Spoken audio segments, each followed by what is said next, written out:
Makeup pakai tangan. Selama ni saya makeup memang pakai tangan pun. Oh, makeup tanpa guna brush kan? Okey, jom. Mesti korang ingat saya tak ada foundation yang boleh blend pakai tangan kan? Foundation baru dia, Lux Perfect Cover Foundation. Kau ada? Okey, sebelum saya nak buat kening, saya nak pakai foundation dulu. Okey, foundation ni tengah viral tau sebab dia boleh cover masalah kat kulit korang.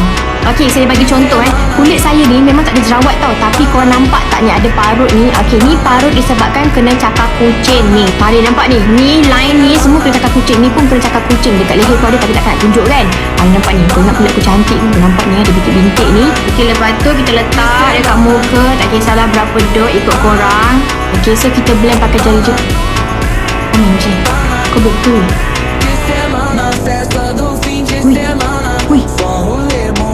Tak apa, kita blend siap-siap. Bapak senang blend weh.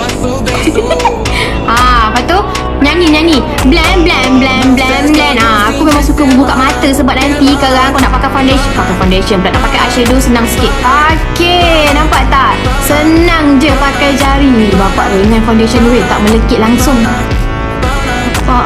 Asal aku pakai banyak je macam tak tebal lah. Kita blend. Wow. Nampak tak? Ui, patutlah viral foundation ni weh. Memang sesuai lah untuk semua jenis kulit. Okey, lepas tu kita pakai eyebrow gel. Kita pakai jari je. Weh, hilang tek lalat aku weh. Memang confirm lah weh, dia boleh cover masalah kulit muka korang weh. Ya Allah, hilang tek lalat aku. Kat pipi aku pun hilang tek lalatnya.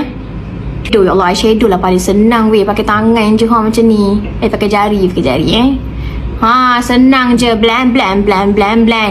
Mascara pun pakai jari nah. Woo. Okay, kalau blusher lagilah senang. Blend macam tu. Okay, lepas tu kita pakai lipstick. Dah siap. Pakai tangan je. Kau ada. Yang penting makeup kau confirm tahan lama. Mancah. Tag idola korang untuk buat challenge ni. Bye.